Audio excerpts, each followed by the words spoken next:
Assalamualaikum warahmatullahi wabarakatuh. Waalaikumsalam. Pemirsa dan pemirsa rahimakumullah. Alhamdulillah, berbahagia sekali malam ini karena kami kedatangan tamu yang menurut kami ini adalah sosok yang sangat fenomenal, yang luar biasa. Bahwa malam ini kita bincang-bincang di ujung Sulawesi Tenggara, Kabupaten Kolaka Utara, tapi serasa di ibu kota di Senayan, karena beliau ini adalah anggota DPR RI Komisi 7 kalau tidak salah, Pak ya, Komisi 7. Saya kira ini pemirsa menarik. Artinya malam ini mungkin inilah konten yang paling malam ini yang paling bergensi menurut saya, karena baru kita ini kedatangan tokoh nasional. Saya kira beliau ini sudah masuk di level tokoh nasional karena beliau sudah bermain di tingkat pusat.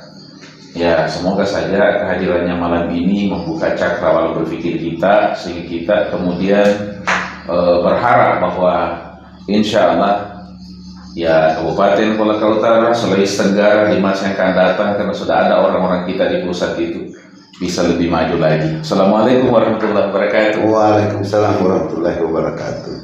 Ini Pak, saya kira malam ini sengaja kami undang Bapak datang ke sini. Ini sebetulnya banyak hal yang ingin kita gali. Mungkin sebelum kita bicara terlalu jauh ke DPR RI, lebih awal kami ingin sebenarnya dari awal itu, karena waktu pembangunan Kabupaten Kolaka Utara di awal itu Pak, kan saya kebetulan waktu itu anggota dewan.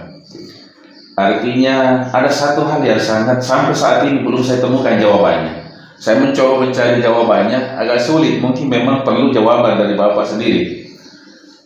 Ini berbicara tentang keyakinan di surah Al-Baqarah itu ayat 147 Pak. Al-haqqu min rabbika fala takunanna minal mumtarin. Ini ada hal yang sangat luar biasa sama Bapak itu, karena punya keyakinan yang luar biasa yang menurut saya itu tidak banyak orang yang memiliki. Lalu kemudian kalau kita bicara tentang keyakinan kan ada 3 tuh Pak. Ada namanya ainul yakin, yaitu mungkin kita yakin karena melihat. Misalkan ya saya sebutlah pembangunan ini bypass yang kemarin ini, saya sendiri itu membayangkan di awal itu seperti suruh menjemput api atau membuang garam di laut lah, dalam artian bahasanya bahwa kayaknya sia-sia nanti ini, tapi ini dengan penuh keyakinan luar biasa. Kemudian yang ketiga ada namanya ilmu yakin, memang bisa ditakar karena dengan ilmu. Yang ketiga adalah hakul yakin, yang memang karena perpaduan antara ilmu dengan pengalaman melihat. Dua hal yang sangat luar biasa Pak, bypass dengan Masjid Agung. Saya kira kalau bukan Bapak waktu pertama, saya ini tidak ada itu. Mungkin boleh bisa dijelaskan. Jadi pertama saya memimpin Kolaka Utara itu kan banyak yang melakukan. Nah, sehingga saya setelah melihat para pemimpin banyak, artinya saya pelajari, ternyata memimpin rumah tangga itu yang paling bagus. Sehingga saya tidak perlu belajar terlalu jauh. Saya bagaimana memimpin keluarga saya, sehingga saya juga bisa bangun rumah walaupun ya sangat sederhana. Saya bisa menyekolahkan anak saya, karena prinsip saya bahwa yang dikatakan sejahtera itu salah satu indikatornya bahwa sedikit keluar banyak yang masuk. Tapi kalau banyak yang keluar sedikit yang masuk, nah ini namanya besar-besar daripada tiang. Nah, saya juga melihat di semua kabupaten kota kayaknya pemerintahan ini dikelola seperti LSM atau lembaga sosial. Berusaha mencari uang, mencari dana, lobby-lobby, tapi akhirnya semua dihabiskan, bukan orientasi hasil. Nah, sehingga saya pernah mengatakan bahwa harusnya pemerintahan itu dikelola seperti perusahaan. Artinya hasilnya bukan main betapa banyak kita punya karyawan. Jadi kalau perusahaan sekian banyak karyawannya, baru setiap ada uang dari yang datang semuanya dihabiskan. Sehingga itu sangat tidak efektif. Nah, terkait dengan pertanyaan Pak Ustadz ini. Nah, katanya Artinya memang dari dulu 3 yang saya patokan saya. Artinya keraguan itu awal daripada kekalahan. Ketakutan bagian daripada kekalahan. Dan menyerah itu inti daripada kekalahan. Nah, kebetulan saya memang dilahirkan di Kolakautar Banyak Tobacco. Saya sudah beberapa kali mengalami, sebenarnya itu bisa dilewati motor pada saat air surut. Jadi semua fenomena atau pembangunan yang saya kerjakan di sini itu berdasarkan dengan sejarah. Ya di Rantai Limbong, karena dulu di situ banyak kerbau. Pada saat saya kecil-kecil saya ingat betul itu. Itu ada patung kerbau sekarang. Patung kerbau. Nah, kemudian saya bikin tubuh kelapa. Karena memang dari dulu itu waktu saya kecil-kecil yang jadi trending topik lah atau yang jadi primadona adalah kelapa. Siapa yang banyak kelapanya? Itu dikatakan orang kaya. Ada beberapa di sini yang punya kelapa banyak, sehingga saya bikin tubuh kelapa. Kemudian tubuh perahu. Disitulah namanya perahunya namanya Pak Ramli, namanya banyak goyang. Di situ sering berlabuh. Perahunya Wahab, bapaknya aku, terus perahunya ada semuanya berlabuh di situ. Jadi untuk mengingat sejarah. Luar biasa. Kemudian ada tubuh kuda, kan kebetulan saya ingat betul itu waktu kecil kita pergi makan lawak. Jadi dulu itu ikan bandeng itu seperti orang besarnya. Tahu dulu waktu kecil ikan seperti yang di Empang itu tak 1 meter. Nah, pernah kita diundang pergi makan lawak, karena itu di lawak, artinya di pecok kalau istilahnya di Sulawesi. Saya dikasih naik di kudanya bapaknya Pak Maksum, namanya Balindi. Saya naik kuda ke sana, saya dikasih naik kuda sama, makanya saya bikin tubuh kuda di bawah situ. Luar biasa ini, semua ada historinya. Semua ada historinya, sehingga memang artinya prinsip saya bahwa kita yang mau pakai, nah itu kembali lagi ke prinsip bahwa memimpin rumah tangga. Rumah tangga kita itu kan ya harus kualitasnya bagus. Sehingga ya memang kira-kira kalau untuk kita berbicara masalah bypass tadi, karena dulu biasa saya naik motor ke sana walaupun tidak lurus, bengkok-bengkok masuk ke Tanjung, ke Batu-Batu, tapi saya luruskan. Dan keyakinan saya bahwa itu insya Allah akan bisa terwujud. Karena saya juga pernah bandingkan, karena dulu juga saya biasa ke luar negeri, saya melihat sedangkan di bawah laut bisa. Jadi ada terowongan di bawah laut, mobil lewat ke pulau sebelah. Kok kita ini cuma daratan walaupun ada 8 meter dalamnya, yang penting kita yakin, cara dan terbukti, bisa. Sehingga ada seorang seniman, sahabat kita yang dari utara, menciptakan lagu. Lalu katitin saya lalu motor. Akhirnya begitu, Pak. Luar biasa, Pak. Artinya gini, karena waktu itu jangan-jangan hanya Bapak saja yang yakin. Kami juga sering bincang-bincang dengan waktu itu Pak Sekda masih Bapeda waktu itu. Memang hampir rata-rata bahwa ada semacam keraguan, bisa kayak dijadi. Malam ini hari ini ditimbun, habis lagi sudah. Apalagi kalau ada ombak yang besar. Dan ternyata sebuah keyakinan yang luar biasa. Kemudian ada yang menarik, Pak, ini Bapak juga punya tagline itu kan bahasa keyakinan juga itu. Kalau menurut saya selalu saya analisa itu. Kita kuat karena kita bersatu. Jadi selalu bicara hasil dulu dan bicara proses. Kenapa kita kuat? Karena kita bersatu. Hasilnya kan kuat dari proses bersatu. Ini yang luar biasa. Memang kalau saya selalu melihat, oh ini persoalan keyakinan. Terus kemudian waktu itu bagaimana bisa memikirkan dua hal ini dengan hal yang sangat luar biasa ini, bypass bersamaan juga pada saat itu juga bisa dipikirkan Masjid Agung yang tidak sedikit anggarannya. Ya, jadi saya memang sering berprinsip bahwa satu kali mendayung 230 kali. Artinya mumpung kita bikin jalan bypass ke sana, ya sekaligus bikinkan Masjid Agung. Nah, terkait dari kita kuat karena kita bersatu. Jadi sebenarnya sejarahnya ini begini. Waktu itu ada beberapa sebenarnya saya usung untuk, bukan tidak ada yang saya mau maju bupati, tapi setiap orang datang mau melamar untuk dia pakai partai, kebetulan saya waktu itu ketua, semuanya dijasih saya bahwa kamu 02, saya 01, padahal tidak ada niat saya. Akhirnya saya ke salah satu teman, dia bilang silakan, karena ada ini, karena kalau di partai saya, insya Allah kalau saya yang usulkan 99% diterima ketua umum saya, karena mungkin selama ini melihat kita berinteraksi tidak pernah saya mungkin berbicara sombong atau ada hal-hal yang tidak benar saya katakan sehingga dia itu semua saya, mulai dari gubernur saya, nah terserah Pak Rusdan, semuanya saya, sehingga saya teman-teman sahabat saya itu saya tawari, tapi dia bilang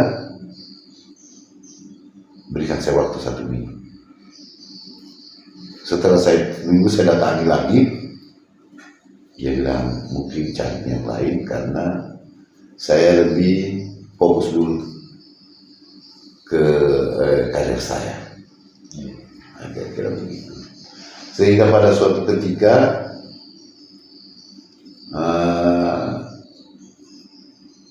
kalau saya tidak salah, Dr. Asa kata ke saya. Karena dulu waktu habis pemilihan dia tidak terlalu diri partai saya karena memang partai gurem. Dr. Ansar itu lebih mendekatkan diri ke partai-partai besar, khususnya Golkar. Nah, karena mungkin dia mendapatkan kendala-kendala sehingga dia balik ke saya. Bagaimana partai kamu? Kasih saya. Saya tupai karena partai saya waktu itu untuk satu pintu bisa mengusung calon.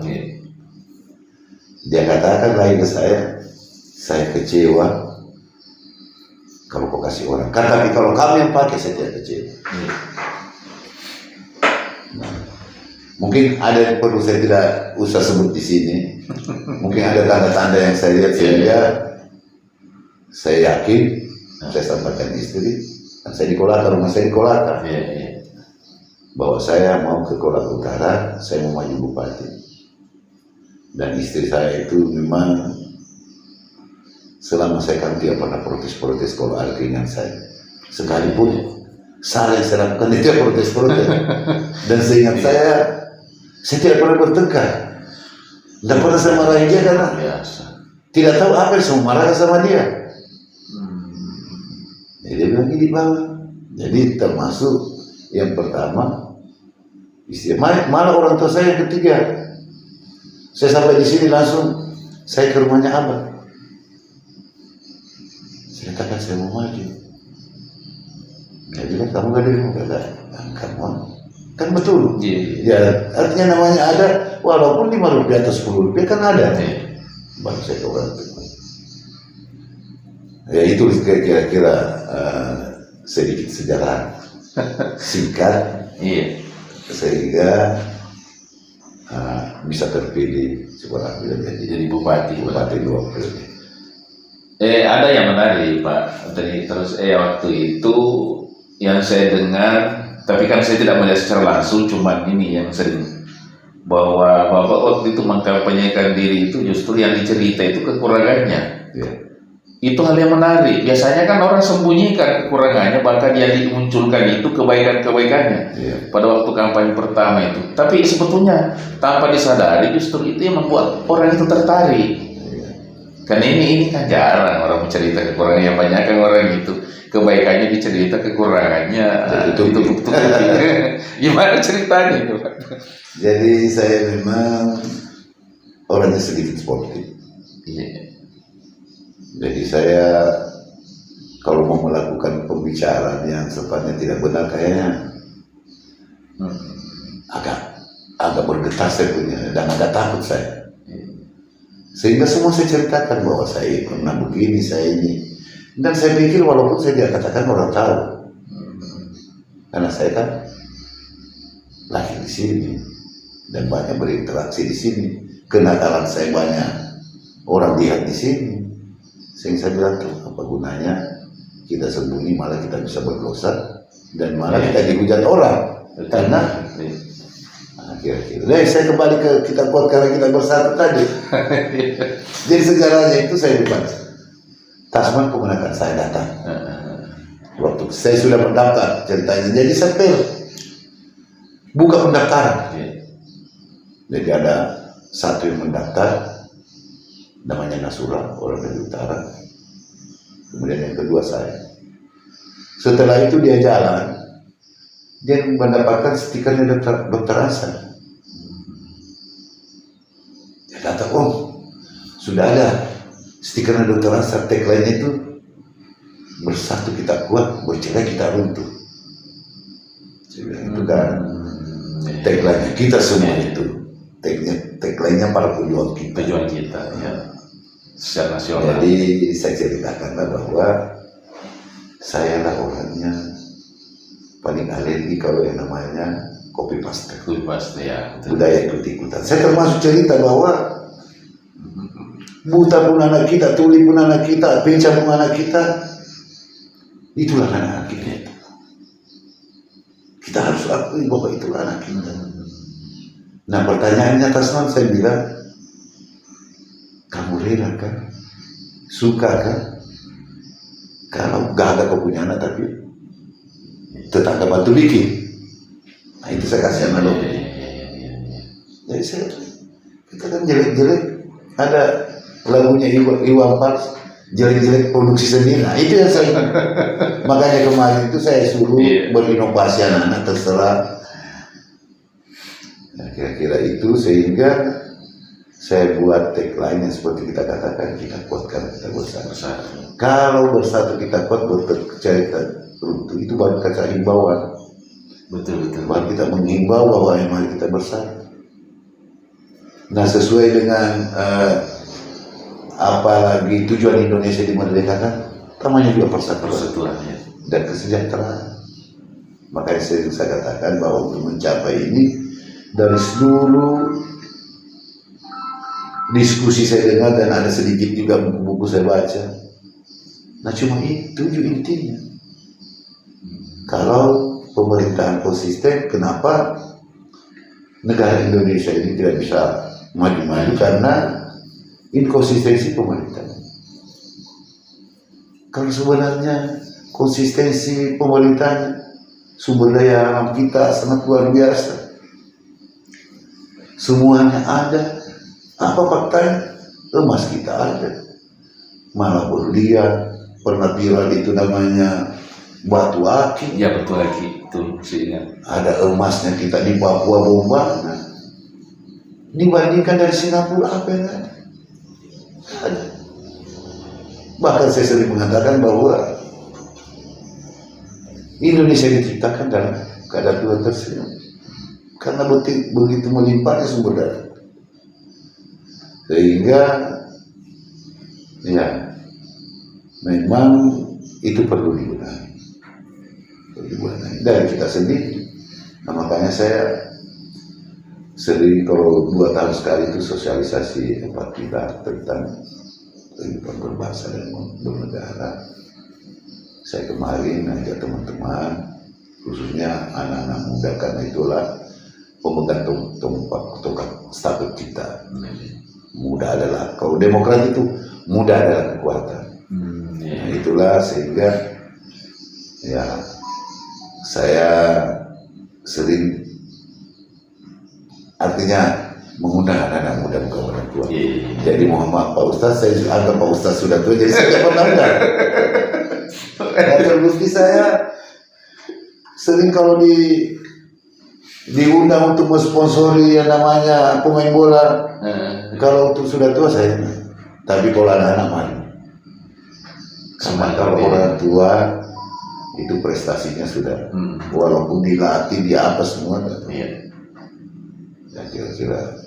Jadi Pak Ustadz, itu muda adalah kekuatan. Dan muda ini adalah pemegang atau stafet kita yang menggantikan nantinya kita, sehingga memang perlu ya bagaimana diberikan edukasi, diskusi bersama-sama sehingga dia bisa juga sedikit punya karakter. Nah, itu kita lihat. Saya selalu beradaptasi Pak di zaman itu waktu Bapak memimpin Kolaka Utara. Masjid Agung pun waktu diberi nama kan Bapak perintahkan Pak Kepala Kantor Kementerian Agama untuk mencarikan nama. Jadi waktu itu beliau sampai di Kendari itu cari nama, sehingga lahirlah nama Bahrul Rasyad. Saya Wali Tihad itu saya Pak. Saya kasih nama itu. Saya ingat Bapak pernah perintahkan para kepala desa bawa tanah ke sana itu. Makanya saya bilang tambahkan Wali Tihad itu menandakan bahwa di sana itu adalah tempat berkumpulnya, bersatunya semua komponen masyarakat warga Kabupaten Kolaka Utara. Itulah saya kasih nama Wali Tihad. Jadi dari saya itu Pak. Kalau Bahrul Rasyad dari hasil diskusinya Pak Kepala Kantor Kementerian Agama waktu itu. Artinya selalu saya beradaptasi dengan apa di dalam pikiran-pikirannya kita waktu itu, sehingga saya ikut memberikan nama itu Masjid Agung itu. Luar biasa Pak. Ya, jadi kenapa? Karena saya pernah diskusi dengan orang-orang, saya tidak tahu siapa itu, bahwa dulu waktu dibangun Ka'bah katanya itu dari sultan. Tapi saya tambah dengan airnya, dengan harapan karena tagline saya kita kuat karena kita bersatu. Nah, itu kira-kira sejarahnya, sehingga jadi bukan sebenarnya cuma tanahnya, dengan airnya. Sehingga saya mengatakan bahwa kalau orang mau ke Kolaka Utara, kalau dia belum salat di Masjid Agung situ, saya belum akui bahwa dia sudah pernah menginjakkan kakinya di Kolaka Utara. Kalau di Kasusa ya oke. Tapi kalau disebut Kolaka Utara merupakan kesatuan seluruh desa yang ada di Kolaka Utara, tapi kalau dia sudah ke Masjid Agung salat, saya sudah bisa berikan rekomendasi atau sertifikat bahwa telah mengindahkan tanah di Kabupaten Kolaka Utara. Ya kira-kira. Memang itulah saya katakan tadi bahwa saya ini selalu ada berusaha untuk beradaptasi. Jadi PDAM waktu itu juga Bapak manahkan ke saya, terus kemudian saya minta supaya Bapak kasih nama. Waktu itu kan sebetulnya saya menyodorkan beberapa nama, termasuk mengajukan nama Patang Panua, tapi waktu itu Bapak mengatakan bahwa sudah ada gedung.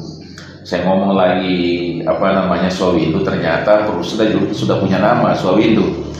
Akhirnya waktu itu Bapak simpul kasih saja nama tanpa nama. Jadi waktu itu mohon maaf Pak, saya tidak ada namanya di situ, itu saya itu berubah tuh. Jadi mungkin kalau saya dua kata, dia kesannya tidak punya nama. Maka saya buat satu kata, lalu kemudian bukan pakai M tapi pakai M tanpa nama. Baru pagi-paginya itu setelah saya habis menghadap waktu itu sama Bapak, pagi-pagi saya langsung kasih akronim. Apa akronimnya? Tekad membangun air minum yang amanah. dari Bapak kasih nama, saya kemudian ramu, pagi itu saya kasih akronim Pak. Baru malam itu sebelum saya makan malam, setelah kita rumuskan namanya itu, disitulah saya ciptakan lagu Mars PDAM. Itu pun mengikut jejak Bapak menciptakan Mars Kolaka Utara. Jadi begini tuh, kebetulan waktu itu baru-baru saya ditawari oleh Kandepat nama masjid itu sebenarnya di Mutawari nama Mahmud Iya. atau Islam Mahmud. Iya. Jadi saya dan pernah saya katakan bahwa apa arti sebuah nama. Iya. Sehingga besoknya mungkin kita datang masih terngiang-ngiang di telinga saya tidak datang. Iya, iya. Makanya saya bilang ya kasih saya nama tanpa nama. Iya, iya. Ya, kira-kira begitu. Iya, iya. Saya memang sempat diskusi dengan Pak Kepala Kantor Kementerian Agama waktu itu. Saya bilang kenapa bukan nama beliau saja. Mesti aku gini Pak, tapi beliau Pak almarhum mengatakan beliau tidak mau. Maunya ya kasihlah nama itu tidak penting itu. Yang jelasnya kita ini penting berbuat. Saya bilang luar biasa. Makanya waktu itu saya coba tambahkan nama itu mengingat bahwa pernah saya dengar itu adanya semua kepala desa diminta untuk membawa tanah, ternyata ada air yang saya tidak tahu itu, yang saya tahu tanah. Ya saya memang pada saat membangun itu saya tidak sembrono. Saya memikirkan kasihan uangnya rakyat sehingga memang apalagi yang namanya Masjid Agung kita bangun itu kan swadaya. Iya. Betul, betul. Swadaya sehingga memang betul-betul punya filosofi. Punya filosofi. Jadi kita tahu bersama bahwa tiang itu 99. Iya. Kemudian kenapa Tinggi Memang sekali. Asmaul Husna ya, iya, luar biasa. saya tidak pakaikan apa-apa supaya kalau kita masuk di masjid itu kita manusia merasa kecil. Melihat betapa besar kekuasaan Tuhan sehingga pada saat itu kita bisa khusyuk. Ya kira-kira itulah buah-buah pikiran saya. Dan saya bukan pemikiran saya sendiri. Saya sering diskusi walaupun sopir saya tanya bagaimana kira-kira saya minta tanggapan. Semua orang, tapi saya tidak pernah bertanya minta tanggapan ke orang yang merasa pintar. Jadi saya pikir buat apa juga orang pintar kalau karakternya. Makanya sering juga saya katakan bahwa teman-teman kalau kamu pemimpin jangan melihat pintarnya, tapi karakter. Kalau karakter luar biasa, kepala-kepala dinas bawah kita kan orang pintar-pintar semua. Kemudian kita juga bisa belajar, bisa menyesuaikan diri. Yang penting utama karakter. Nah juga kalau toh memang kita pintar kalau karakter kita luar biasa, maka makin rapi jamaahnya. Enak baca Al-Qurannya diikuti semua. Jadi ibaratnya dia imam, kalau dia pintar imamnya semua kan ikut. Tanpa karakter, makanya yang paling penting itu karakter bangsa kita. Makanya dulu waktu di Lemana saya juga pernah menyampaikan bahwa loh namanya revolusi mental mana isinya menghabiskan dana sekian besar, malah justru mentalnya masyarakat ini semakin hari semakin buntu. Sehingga saya usulkan untuk gimana tidak usah di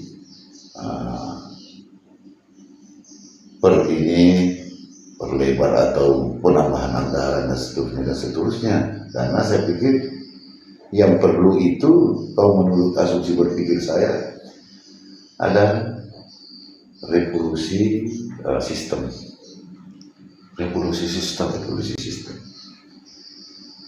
Jadi saya contohnya, dulu kan sebelum saya jadi bupati pernah ke Singapura dengan teman-teman, semua orang saya sama-sama karena kupu-kupu uang waktu itu sehingga cukup untuk kita.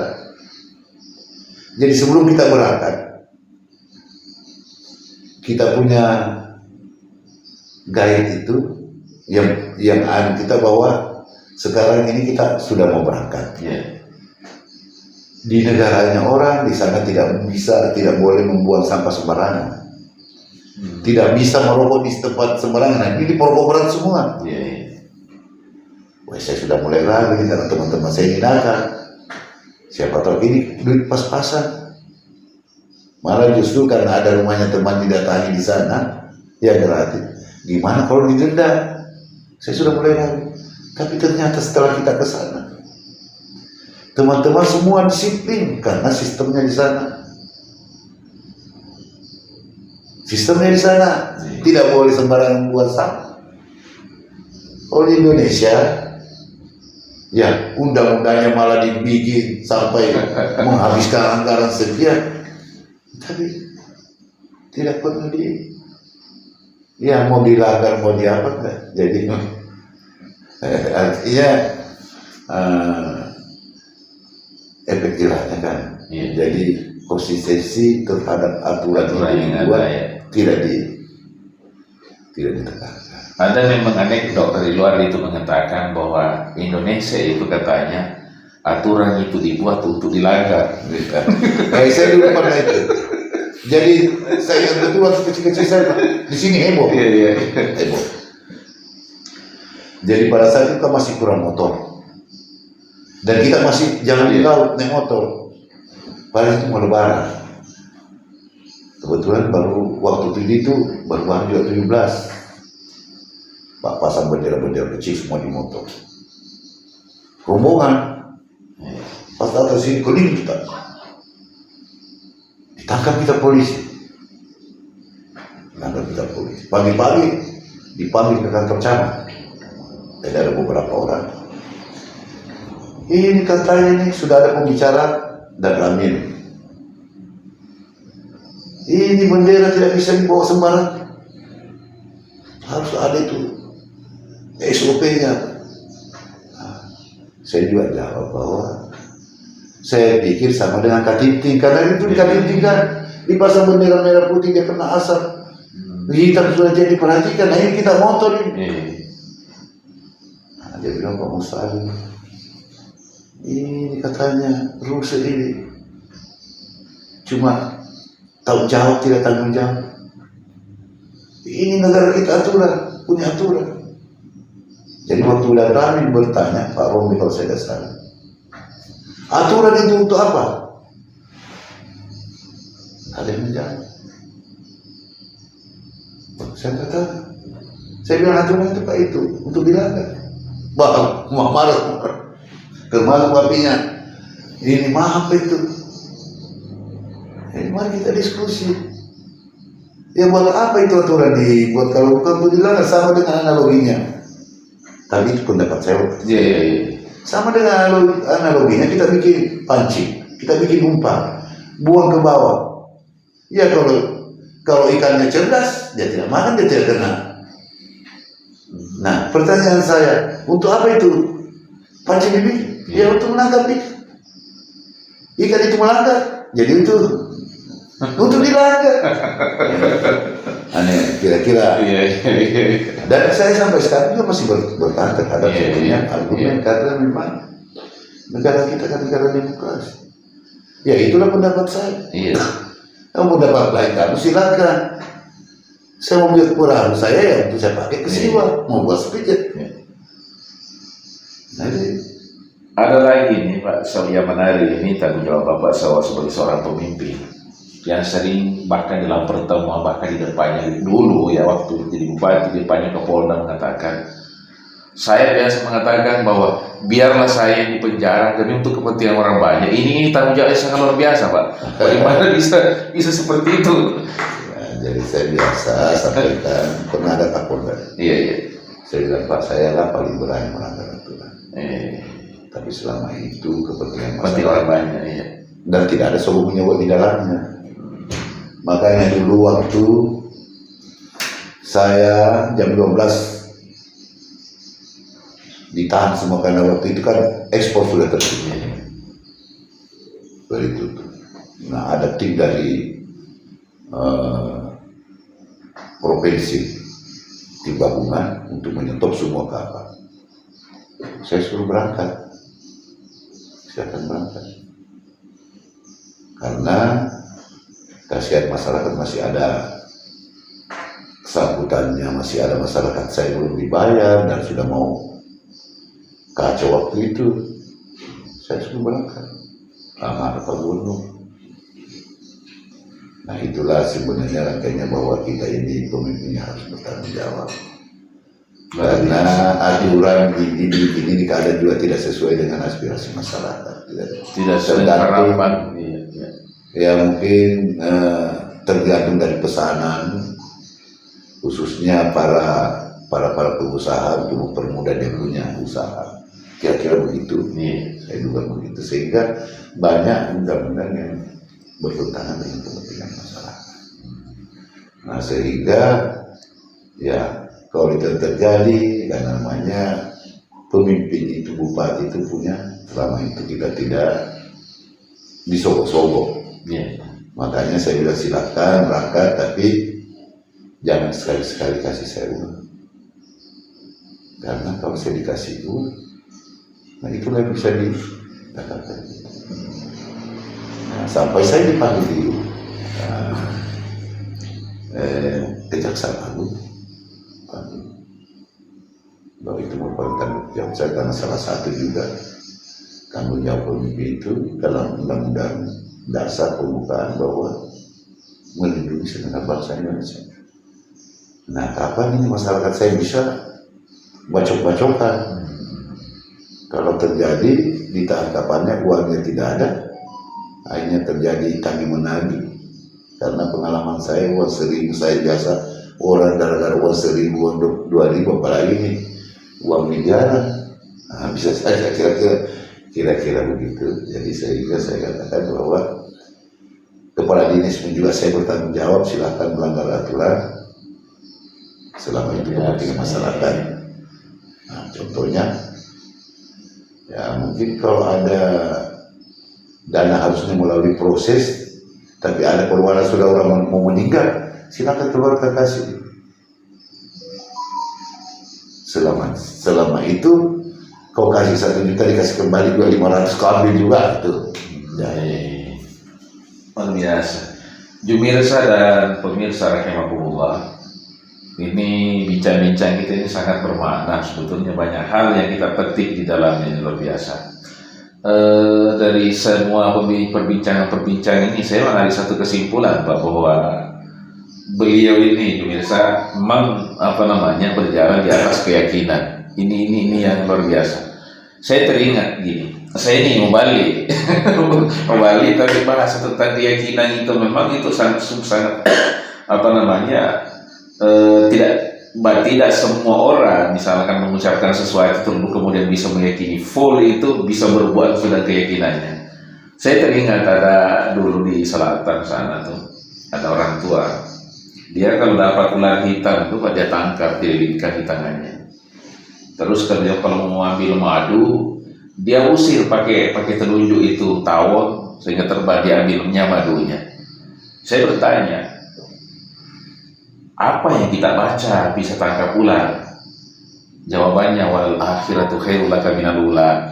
Saya ngerti maknanya itu, jadi kayak jambung, tapi ternyata dengan keyakinannya benar dia bisa tangkap ular. Terus kemudian tahun itu saya tanya bagaimana caranya, apa yang dibaca kalau saat mau mengambil madu. Dia baca gini, inna syani akan walau utara. Ini kan orang Bugis, ada yang bahasa cani kan kalau madu itu. Ini luar biasa. Artinya saya kira sebetulnya yang banyak saya belajar itu dari Bapak itu masalah keyakinan, artinya bertindak memang sudah dipertimbangkan dan tidak tendensi kepentingan pribadi, tapi memang untuk kepentingan orang banyak. Saya kira itu yang menarik, dan memang ini yang patut pemirsa dan pemirsa rahimakumullah yang memang bisa kita teladani, bisa kita contohi. Mungkin kita bincang seputar ini dulu, sebab saya ingin juga mengorek tentang perjalanannya selama legislator di Senayan sana. Tapi memang mau waktu lama. Jadi saya kira bincang-bincang kita ini saya kira cukup bermakna. Pemirsa, walaupun yang disampaikan beliau itu sangat sederhana, tetapi kalau kita bisa memetik apa yang disampaikan beliau, Bapak Rusda Mahmud, anggota DPR RI kita, dan beliau juga mantan Bupati Kabupaten Kolaka Utara selama 2 periode, luar biasa. Saya kira masyarakat Kabupaten Kolaka Utara dan masyarakat Sulawesi Tenggara bahkan di Indonesia patut bangga dengan keberadaan beliau itu. ada ungkapan mengatakan begini, wujuduhu ka'adamihi. Ada orang hidup di muka bumi ini ada dengan tiada adanya sama saja. Tapi memang ada orang itu kalau dia tidak ada dicari, begitu dia ada membuat suasana yang lebih baik pada saat dia ada. Nah, saya kira layak bagi beliau ungkapannya tadi ini. Saya kira ada mungkin yang bisa disampaikan kepada pemirsa sebelum kita tutup. Silakan disampaikan Closing statement. Ya, closing statement. Jadi kebetulan sekarang ini kan tahun politik, Iya. sehingga saya mengajak kepada kita semua jangan melihat politik. Jadi harus kita berpolitik, karena kalau kita tidak berpolitik, maka bisa saja nantinya orang jahat yang memimpin kita. Banyak yang mengatakan bahwa kalau saya siapapun yang terpilih, nah itu menurut saya pendapat yang salah. Karena sekarang ini juga banyak orang mengatakan bahwa baik politik mau batu dan pakai doto. Artinya setiap orang berbuat, kalau orang politisi berbuat kebohongan, itu dikatakan itu politik, itu bahasa Bugisnya. Jadi kalau saya analogi saya bahwa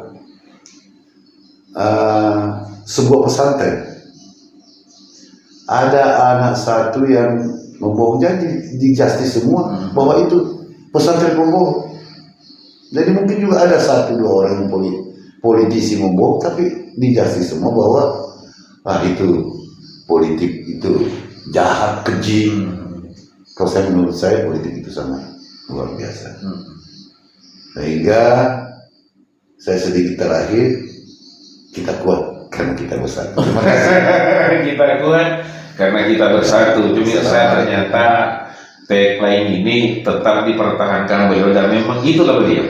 Artinya berharap bahwa kita ini dengan keberagaman kita ini kita tetap harus bersatu. Saya kira memang kita harus senantiasa gotong royong dalam kebersamaan dan toleransi dalam perbedaan, sehingga kembali lagi kita kuat karena kita bersatu. Sebetulnya statement terakhir ini, kalau si statement ini yang saya tunggu-tunggu, sebab nanti insya Allah jumpa berikutnya kita bincang-bincang lagi kira-kira kontestasi tahun 2024 mendatang ini, apakah beliau masih insya Allah siap. Saya kira insya Allah kita akan bahas pada jumpa berikutnya. Pemirsa, kita nantikan pertemuan kita berikutnya bersama dengan beliau, Bapak Rusda Mahmud, anggota DPR RI Komisi 7.